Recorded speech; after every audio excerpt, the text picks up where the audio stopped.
ஒவ்வொருத்த முகத்துல இருக்கிற ஏக்கத்தை பார். ஒரு நல்ல தலைவர் வரமாட்டானா? ஒரு நல்ல ஆட்சி அமையாதா? ஒரு நல்ல எதிர்காலம் அமையாதான்னு ஏங்கிற ஏக்கத்தை பாரியா.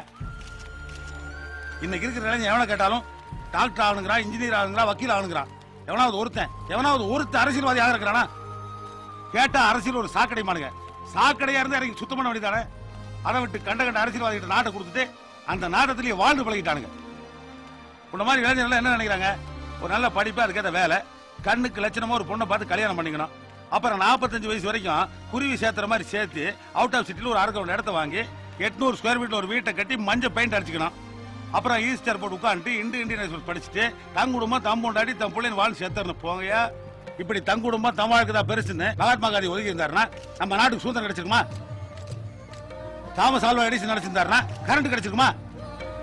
இப்படி கிரகாம்பல் நினைச்சிருந்தாருன்னா இப்ப எவனும் டெலிபோன்லயும் செல்லார்லயும் பேசிட்டு முடியாது. பட்டுப்பூச்சி கூட தான் செத்து போறதுக்கு முன்னாடி தான் எச்சினால 100 வருஷம் பேர் சொல்ற மாதிரி பட்டு நூலை கொடுத்து தான் சாகுது. நாமெல்லாம் மனுஷங்கப்பா. இவன் யாருப்பா?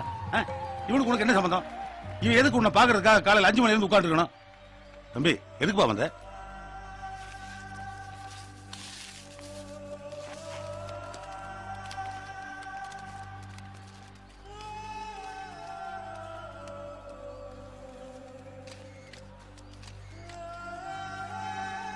என்ன மாதிரியே நம்ம நாடு நொண்டியா இருக்கு. எந்திரிச்சு நடக்கவே தலைவா.